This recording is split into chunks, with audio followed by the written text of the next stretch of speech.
What's happening, world? I'm your host, the Wizard of Woz, Benji Wozniak, and this week we're gonna do the movie Barbarian. All right. So obviously, very new movie, was just released onto HBO Max on Friday the 25th. I was lucky enough to have seen it in theaters. It is a movie I actively sought out to watch. And I'm a big fan of it. I know it's been getting some kind of crazy reception and reviews, but I think it's a very good genre film. And I think it is a great example of really interesting marketing and really great filmmaking. So let's dive into what your thoughts are, because I knew you watched it on HBO, right? Yes. I didn't know what to expect because if you look at the thing on HBO, it says Barbarian. It shows the silhouette of a person standing on a staircase, and I was like, "What does this have to do with barbarians?" Because I'm thinking warriors, Vikings, Roman, like barbarians. So I was like, Then I spoke to you, and you said, "Oh my God, you have to watch this movie." And you're right. Oh my God, I had to watch that movie. You had to watch it. Okay.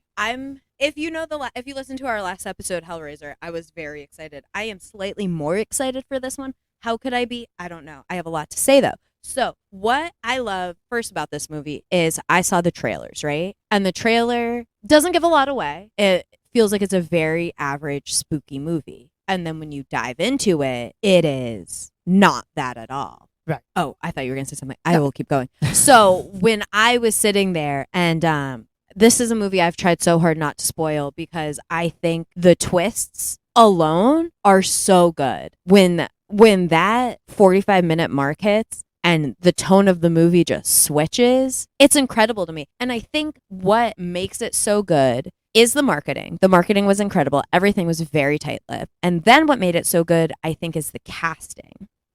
Yeah, it was I liked it. Like when I was watching it in the very beginning, when the girl shows up and she's at the house and the key's gone and she's like, and then the person opens the door and like, then you get these two people. So I'm automatically thinking bad guy.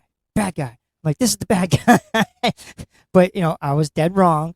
But just the little twists and turns and like the little, the backstories of each person you get into, I'm like, oh, okay, this is actually really interesting. It was very interesting for character development, I thought. Oh, it is a character-driven story in a way that it is a story about how we perceive. Okay, to me, this is a movie about sexual assault in all the different forms and sexual violence. That is what this movie is about. And it shows it in a variety of 3 layers, which I think is the most interesting, and these layers are prominent within the 3 main men of this movie. We have Bill Skarsgård, Justin Long, and then I don't know the actor of the last old man. The oldest man in the world, we'll call him. He plays a villain in legit everything. Yeah. He is very much a character actor. I am so sorry I forget his name. But so before we get into that, I want to talk about the casting of Bill Skarsgård. So with the casting of Bill Skarsgård, typically, we have him as It. We had him in Hemlock Grove. We have him as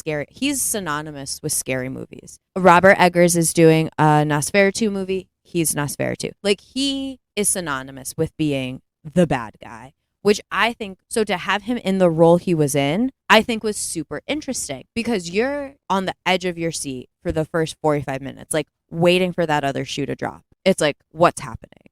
Right. But honestly, I want to see a romance of those two where they get a happy ending. Yeah. Well, it was really, for me, like, you see, like, she's scared because, like, she's in the house. She's basically in the house with this person she doesn't know. Both of them supposedly rented this Airbnb. And, you see this guy and he's, like, trying to be romantic, basically. He's like, I want some wine. He likes her. He thinks she's cute. And you see her, like, kind of, like, shying away from him. She's like, oh, because this guy, How can you trust a strange man? Right. In your Airbnb as a single traveling woman. Right. And then the one part when, like, she wakes up, like, he gives her the room, he sleeps on the couch, and then the door's open, and she hears him basically crying in his sleep, and she comes out to see him, and, like, she wakes him up, scares the hell out of him because he's in a nightmare. And she's like, did you open my door? And he's like, what the hell, what the hell are you talking about? Okay, so we're going to get back to that opening of the door when we dive deeper into the film. I'm going to preface what I'm about to say as I'm going to have to spoil the movie to talk about it in the depth that I want to talk about it in.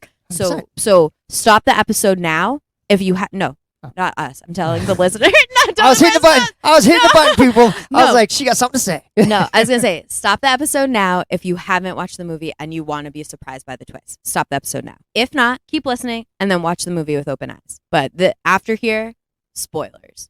So when we see her and Bill Skarsgård, I think it's so interesting how submissive, I would use the word submissive, he is to her, because he is doing everything in his power to prove to her that he is not a sexual predator, to the point where he's like, I will even drink from your, he's like, I waited to open the wine so you saw that I didn't put anything in it. I'm giving you the bedroom so you feel safe. I'm doing X, Y, and Z to make you feel safe and to make you know that I am someone who you can possibly trust. I'm not sexually aggressive. I'm not coming to harm you. This is a true mistake. Let's make the best of it. And her reprehensive actions are obviously valid. She is afraid. I would be afraid. I think any woman in that situation would be afraid. But I think it's really exciting to see this at one level. And we don't know where it's going yet. And we're like, maybe he is a bad guy. Maybe he's doing something with the house. This is a really bad rundown area. And then her door opens at night, which I think is a plot hole of the film. And when we talk later in the film, you will see why. But for her door to just night, I get it. I get what the filmmakers were doing, but to have the door open so calmly like that and have not a lot of sound, it doesn't make sense when you know the context of the film. But she sees that he's having a night terror, whatever. They go about their next day. They're having a good time. And he is proving to her that he is not sexually aggressive. Right. She starts to trust him. She starts to trust him. Maybe there's some chemistry there. I want to see this rom-com. I want to see them fall in love and happy. There are similar interests. They're a good match. So now she's exploring the house because she needs to get toilet paper. And the door to the basement gets locked, stuck. And she can't get out. It's locked. And while she's doing all this exploring, she is finding a trapdoor or a hidden door. And this hidden door leads to a room that looks like a room where someone would film torture. It looks like that. It is a torture room. Yep. And then from there, she keeps going down and she keeps seeing these never-ending stairs, which is, first of all, fascinating, I think. And so she sees these never-ending stairs and she starts to go down and then she stops herself because she's smart and she goes back up and she hears Bill come home and she's like, get me out of here. I need to get out. I'm scared. I'm terrified. And this is where there's a theme amongst our shows for the next few. It's called The Arrogance of Men. And this is where the arrogance of men comes in. For sure. Because Bill Skarsgård comes in and who's like, let's examine. He sees the torture room, not fine with it, but he's like, oh, whatever. It's just a torture room. And they keep going down and down and down until, massive spoiler, he dies 45 minutes in. Yeah. Cut to black. Yep. Yeah. She goes to find him because she loses him. She can't find him. And then she hears him downstairs saying, "Help me!" And she goes down, and then he comes out of the darkness, and he's like, "Something bit me, something." And then the something that bit him finishes him off. Bashes his head in. It is violent. It is it's fast. It's fun. Yep. It was, and then the film fades to black. Yeah. Actually, it cuts to black, and then it pops up, and who do we hear? Justin Long singing on PCH, and it is wild. The tonal shift in 2 seconds blows my mind. It's crazy. So then we're like, you're kind of like, so this is where it was fun. I saw it in the theaters, and there was an audible "what the fuck" in the theater, and I saw it with one of my friends. We were just like flabbergasted. We were like, we have no idea what's about to happen. My wife said the same thing. She goes, "What are we watching? Did this just change?" And I'm like, I don't know. Right. It's so the tonal shift is so crazy. It's so fun. So now we're introduced to our second man of the movie, Justin Long. He, to summarize it, he is a director trying to make a TV show, I think, movie. I don't know. He's a director, but he's a sexually aggressive director who raped his star. And it is coming out that he did this. And he's getting pulled off the project. He's getting pulled left and right. He's getting dropped. It's what some men would consider their worst nightmare of getting accused by, I'm doing air quotes, accused is in air quotes, by a bitch is in air quotes. This is language that is used in the movie, not language that I agree with. And he starts to lose everything. You see him now he has to go to his one home in Detroit. What home could it be? Where he has property. So he has to try to sell it for all these court cases and maintaining his lifestyle and whatever. But it's only told from his point of view. which is so interesting because this writing I think is so good. So it's told from his point of view. So he's like, she's a liar, whatever, I would never do that, whatever. Okay, first of all, if someone's accusing you of rape, no, I'm so sorry, friend. I will always believe women. I'm almost on my rant. And then, so we see him. I know he's back in this Detroit home, and lo and behold, it's the same Airbnb home. This is like rich people. He doesn't know his home's being Airbnb'd when he's not there, but he's like making money off of it. And then he sees all the belongings of Bill Skarsgård and our lady protagonist, and he's like, I have squatters, and they're like, no, this was an Airbnb. The people never checked out though. First of all, red flag. No one's coming to check on these people. Like this one, Bill Skarsgård is like in a group of like prominent documentary film makers. So, or like musicians. She's a documentary filmmaker. So no one goes to look for these people, but they're vanished from this home. So the language in this movie is so interesting. It's so good. And so then we see Justin Long going out with a hometown friend, right? Yeah. His parents don't know, but they're like, we were getting all these messages like, are you a rapist? And his friend was like, I just need you to tell me what happened. Just tell me you didn't do it and I'll believe you. We're boys, we're friends. And he goes, because it's so important that you see this one scene in the bar where he's talking about, well, you know, it kind of was like, no, she wasn't really into it, but you know me, like I get what I want, I go after what I want. And then she was like into it, she was down, and we had fun. And that's how he recounts the story to his friend. Right. And you're like, that sounds like coercion, which is rape. And this girl's saying that he raped her. So in my head, I'm like, he's a rapist. Yeah. So all this happens, and then he's hungover the next day. He needs toilet paper. No one's put toilet paper in the house. So then he goes to the same basement that our female protagonist goes to, and he's exploring. And one of the best comedy bits I think of this movie is when he takes the tape measure down all the stairs, being like, how much money can I get for secret footing in the house? Like, this dude he's not even fazed that there's like burrows and tunnels and like passageways and a torture room in his home. He's like, how much money can I get for this? Right. So what do you have any initial thoughts on the Justin Long character before I keep going? So for me, I thought, so he asked his lawyer, he's like, can I call her and speak? And he's like, absolutely not. He's like, do not call her no matter what. So after he goes to the bar with his friend, so I'm thinking, here's my thought. I thought for sure the friend was going to turn him in. I'm sitting there going, you dumbass. I'm like, you thought the friend was going to turn him in? Yeah. I'm like, this guy's getting all this information. I thought he was recording it because he's just spilling his guts. And I'm like, you are so done. So then that didn't happen. I was kind of because that's it. I won't say my comment. Yeah. So then he goes back to the house, and what's he do? Calls her. And he's like, if I did anything, I'm sorry. So basically he confesses like on the phone that he did do something to this girl. So I'm like, oh, you're done. It's over. Like, and he's literally so fucking dumb. Yeah. This is the part what I don't get. He in this phone call to her, he's like, I'm so sorry if I knew I was like, if you didn't like her, if I knew I was doing anything wrong, like I wouldn't have, like, I'm so sorry. Like I thought we were on the same page. How can you be on the same page of someone who's consistently telling you no? I'm so sorry. No. Yeah, but that goes into male arrogance. The theme, I guess we should have called the theme of this month male arrogance. Male arrogance month. Male arrogance month. So he's confessing to her on the phone, bad thing. And then he's hungover the next day, searching the house. He gets down into the tunnel, right? And he finds all these crazy things. Right. And who's there?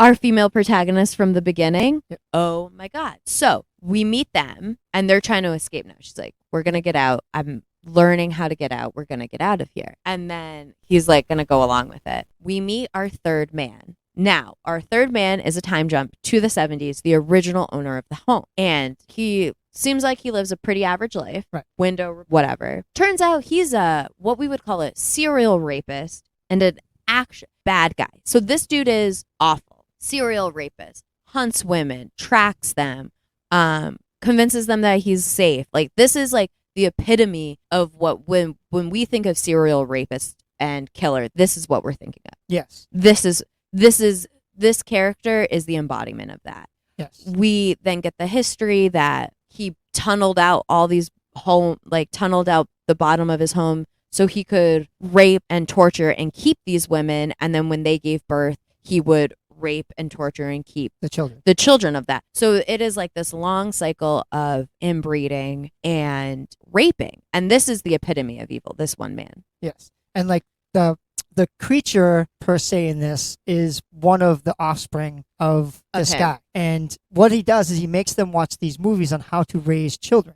How to And- nurse, how to be a mother. Yeah. So when the girl escapes, the guy does not. And Yeah, he's stuck trying to suckle the nipple. so basically, he's being forced. So it's like a switch of events. He forced the girl to have sex with him, and this creature is forcing him to be her baby. Basically, she's making him like suck his nipple, everything, and he's disgusted by it. But it's the same disgust that he put on that other girl. Exactly. And here, what I do not like about things like this, you see it in also, just a quick example I'll give. There's a zillion out there, but a quick example is from The Boys when we see the Deep's character progression in season 1. I never like, and I will never agree with, obviously things happen. I'm not going to talk to what happens to people or how they progress in life, but I hate in a movie when you have an accused or known assaulter who then gets assaulted and then uses that assault as being like, well, now I understand. First of all, you absolutely do not, because you Nope. are still an assaulter. You do not get a pass because you got assaulted. Nope. And I think this movie kind of tries to do that, but ends up subverting it in a way that I like in the end, and we can get to it when we get to the final scene. But I do not like this trope in film. I've seen it time and time again, and it pisses me off. Yep. And like watching this, you think that he's going to learn his lesson, but he doesn't. He doesn't, which is why I have so much to say about this movie. I think this movie is so well done. So let's get back to the old man. The old man has this very 7 foot tall, inbred offspring Yes. who just wants to have a child because they have nothing other than this dungeon and a video from 1958 on how to nurse, right? Yep. So it's very I feel bad for this person. Yes. So then Justin Long is exploring the tunnel. He's trying to find a way out. He can't get out, to the point where he gets to a point where our creature is actually afraid to go. Yeah. Up So- the stairs. Yep. Not up the stairs to the father's room. Yeah. Went upstairs, or was it a slant? No, it was like a slant. It was Oh, like okay. an offshoot. Because Okay. this is like tunnels and mazes. It's like a Yeah. maze down here. Yeah. And then we're like, oh, this guy was 40 in the 70s, and now we're in 2022. He's like 1,000 years old. He is literally the most decrepit man you'll ever see. And Justin Long gets down in there, and he's like, oh my God, dude, let me save you. What? He looks like an invalid.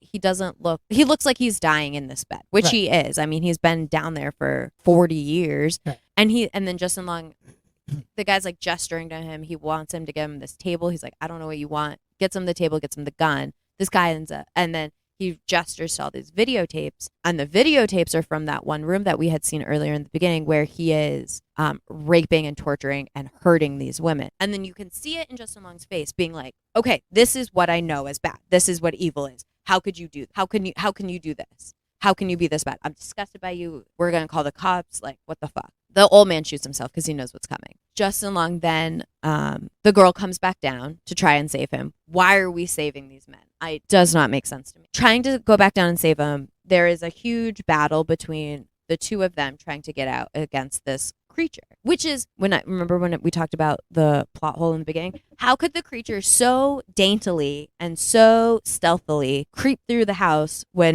they're sleeping, Yeah. right? Yeah. And then in all these scenes from that point on, we see the creature barreling through the house, breaking glass, clomping around, being 7 feet tall. It just didn't make sense that the creature would be so stealth in the beginning to not be at the end. Yeah. I know what kind of made me mad? The fact that when she did get the cops, just how they were like, we don't believe you. Back to what we talked about in Hellraiser, they're like, you're a crackhead. We Yeah. don't believe you. You're on drugs. We don't believe you. And she's like, no, you have to believe me. And they're like, we're dealing with bigger issues, which I'm not going to say that Detroit doesn't have whatever issues it has, but Huge issue. but I also think it shows the failings of the police force and being like, well, we're only going to go and protect our own and what we deem worthy. It's like everyone needs protection. The police abolish them. I'm not a fan. I'm so sorry if that offends any of you, but it is and I think it shows their incompetence especially in this movie. She's like, I've been tortured. I've been missing. Can you believe me? Yeah. And they're like, no, why would we? Right. First of all, you are supposed to be protect and serve. Who are you protecting and serving? Yourself? Because it sounds like it, because you took a call to go help another cop. This is a tangent that I'm not trying to get into on this movie, but yes, the cops were worthless. Yes. So she goes back in, her and Justin Long. They're escaped now. There is a great homeless man who tries to help them. Yep. We think in the beginning he is aggressive. Right. Because he's like, get out. And they think, and the girl thinks that he's talking about her, but he's talking about the house because he knows what lives down there. Right. He says that she only comes out at night. He knows all about this house. Yeah. He's like, I've grown up in the neighborhood and know how bad this guy is. So now they've escaped the house. They're in the water. They're in this like homeless man's like water tower. Where he's like living and he's like, I've survived, I'll survive again. Bitch, no. The creature comes and like rips his arm off. I thought it was so funny. And beats him to death with it. Beats him to death with it. Because the creature has formed this attachment to the girl right. that the creature is this girl's mother. Right. Now the girl and Justin Long, he has hit the old man's gun. They're fighting. They're running up to the top of the water tower. And this sequence into the final sequence is where this movie really solidified that how men view sexual aggression and how women view sexual aggression and how we compartmentalize and conflate the two. Because so we have the monsters coming up. They're at the top of the water tower. Justin Long's like, we're both going to die. He's like, but I'm going to sacrifice you. So he throws her off the water tower. And then you see like the mother character, because she's just trying to protect who she deems her child, jump in and swan dive to save her. Now this creature is 7 feet tall, like breaks her fall. We don't know that till the end though. So Justin Long survives, obviously, comes down the water tower. He's talking to the girl and he's like, you wanted me to push you. I had to push you to save both of us, but I saved you. Like, look at me. I'm the best. We see that coercion that was implied earlier in the film in his rape case. We see him coercing a girl again. So anything that he thought he learned by like being face to face what he viewed as pure evil, he didn't. He's out here coercing her at the end. Yeah, he didn't rape her, but he threw her off her building to kill her. Wrongful justification. And there's no justification, because if you are an aggressive person, sexually or not, and you are coercing and trying to gaslight people into believing something else happened, you are a predator. And I think it's great because it shows two types of predators in this movie. The creature being a byproduct of this, and yes, a main element of the story that drives it in its horror, but not in a way. Yes, she killed Bill Skarsgård, but she didn't know. She doesn't know anything. Right. She's a product of her environment. She's a product of her environment. Her dad, she's a product of her environment. So then Justin Long, she kills him. The creature kills Justin Long. He's bad. She kills him, which is good because all the rapists die, which I like. Yeah. Except I was sad that Bill Skarsgård died because he didn't deserve it. And then we see her being like, I'm mama to our main girl, and our main girl shoots her in the face and walks away. Yeah. Love to see it. Yep. She has survived everything. But to me, what this film was about is how men approach women in different ways of safety and protection, and like how to me, this is a movie about sexual assault at its core. To me, it's nothing else. Yeah 100%. And like it starts off with her being afraid of being molested by this person that she's stuck with, being raped, being drugged, and he's doing everything to show that he's not a predator, and the actual predator doesn't feel he's a predator. Exactly. And then when he's face to face with a real predator, he's like, you're evil, this is justification for me. But we see time and time again, the movie shows us time and time again that he is a predator. Right. And then I think what we're seeing now in film, so when you watch a film, there's always two perspectives of any film, right? There's the perspective of the characters that we're watching and the stories that they're telling. And then there's also the perspective of the directors and the writers and how they view these characters and how they go about telling these stories. One thing I appreciate in this story and in this movie is that they show all men as being bad. We show them being good within their own right, but we see Justin Long using language that is poor to set him as a villain. We see him using tactics that predators use to show him as a villain, and then in the end he dies. Yeah. So he's treated like a villain, which I really appreciate. I think it's super interesting because we don't really see that justification a lot, and I think in this one it was very justified, because I think more men fall into the camp of Justin Long versus our serial rapist. Oh yeah. From the end. Oh yeah. And I feel like when we see Justin Long's friend, who, if it was a different movie, yes, he would have but here's the thing. He told his friend that whole story, which to the viewer is a story of coercion and rape, and he believes him. They still drink at the end. And I think that shows how implicit other men can be when a man that they know or a man that they're close with enacts a crime. It's like it's an example, and I can get in. I don't know how deep we'll get into this, but people, when the Me Too movement was really big, people were like, not all men. Okay, but enough men, and whereas your friends aren't saying things, you're part of the problem. It's like every there's like a statistic. It's like almost every woman has been or knows someone who's been sexually assaulted, but no men know any rapist. No, you're turning a blind eye to protect your friends. This is why these systems of power are in place, because you are just protecting your own. And like, yeah, you can be like, well, I wouldn't do that. Okay, but you're not enabling someone who will. Yeah, I've been at bars and parties where a girl will be drunk, and I've had friends be like, I'm gonna sleep with her. 'Cause No, they know she's drunk. no. And Well, then that's not a friend bed. I'm Right. so sorry. Well, I'm just saying, but I've been. And you've been implicit in Yeah, it. I've been, and I have. I have. I'm not gonna lie. Listen, I'm not gonna lie. I'm not justifying this, but I have been in situations where that has happened, and I've seen it, and I didn't think anything of it at the time. I do now, and I know how wrong I was for my actions, but at the time, it just didn't seem important. Like, if that Right, makes no. sense. Like, And I totally understand, because the mindset is different. How women were viewed was different. If a woman was drunk and you took advantage of her, that's a score for you, but then it's shameful for her for being drunk. And like, that is a different time. You're a byproduct of a different time, but you're also unlearning Right. and correcting. It's Yes. not like you still, if you saw something like that, you wouldn't. no, I would be, intervene, and I'd tell the person to leave her alone and try and send her home in a cab or Uber. or like help Um, her get her yeah. water, like wait for her Yeah. friend. Like, Because, like you said, it's different times, and I can't justify it because it was wrong back then. No matter what I say, it was wrong. But but the mentality has changed. yeah, I think at the time period when I was growing up, it just didn't seem important, and that's awful. I am so ashamed of myself for saying that. It didn't seem important. It felt like, like you're like, oh yeah, go get her, and like now I look at it and go, wow, I'm a scumbag. But like, well, you're not a rapist, so No, congratulations. No.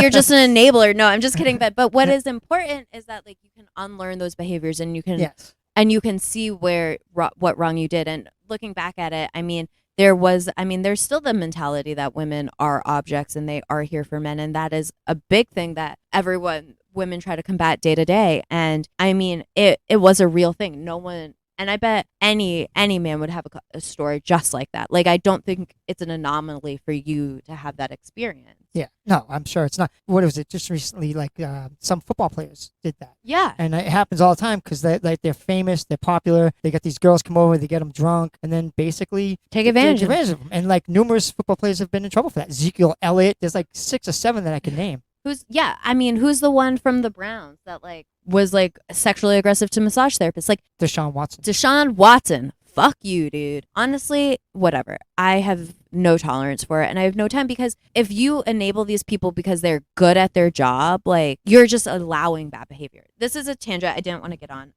But back to Barbarian. It is an incredibly fun movie. I know we make it sound really heavy, but while it's happening, it's fun. Yes, it is a great movie. It's one of those movies that like it enthralls you to watch it because you just want to know what's happening with these characters. You're like, the development of the characters is so interesting. You're like, oh my god. And even when they cut to the black and it jumps to the new character, you're like, you hear his story and you're like, dude, I want to know what he did. You're like, you want to know if he really did it. You're like, well, did he really do it? He did it. He did it. And I think it's so interesting because the casting is so well done. We have Bill Skarsgård, who we conflate with being evil, being good, and Justin Long, it's Justin Long. What bad could he do? And we have him being aggressive. I think that the same tactic was used for Emerald's Promising Young Woman, and I have a lot of issues with that movie on its own, but it is a well done movie, again, about how men protect their own in sexual assault. But they've cast people who are very likable as being like, this is anyone, which is why I love the casting of Justin Long, is because this could be anyone, and you know it, and you know this person. Right. He was in Jeepers Creepers, wasn't he? He was, okay, Jeepers Creepers, a movie made by a pedophile. So, like...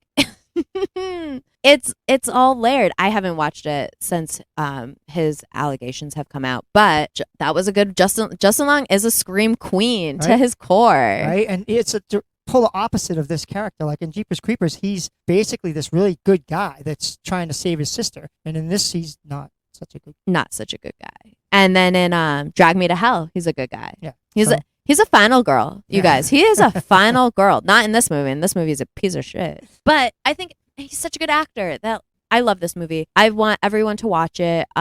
if you stop the podcast to watch the movie and then you come back to listen, I hope you agree with some of our sentiments. I hope we didn't spoil anything because the twist is amazing. Marketing a movie that is just a cold open and then having that twist, I thought was an incredible move. Incredible move. I agree. It was well done. And to keep everything so tight-lipped, it was so good. It was surprisingly one of the most fun times I've had at watching a movie. Sadly, when people release the trailers, usually it's all part of the movie that is good, and this one, I guess, didn't do that. Which I like, because I think trailers reveal too much of the movie now. I should not know the whole plot by the trailer. I should know enough to get me intrigued. I should have some idea of what the genre is, but I shouldn't know anything else. Yep. And this is a perfect example. Well, I thoroughly enjoyed it. Is there anything you want to add before we sign out? Not yet. I think we're going to continue with some spooky movies. I would love us to cover Wendell and Wild. Oh, sounds good. I'm a big fan of Henry Selick. I'm also a big fan of Jordan Peele. So I really want to support this movie that Netflix is kind of burying. I think next week we should do that. Oh, it sounds good. I'm down. Awesome. If you're fans of Nightmare Before Christmas or Coraline, then you are familiar with Henry Selick. And I've only heard great things so far about this movie, so I can't wait to dive in and share my thoughts with you guys. All right. Sounds good. So tune in next week to What's Happening.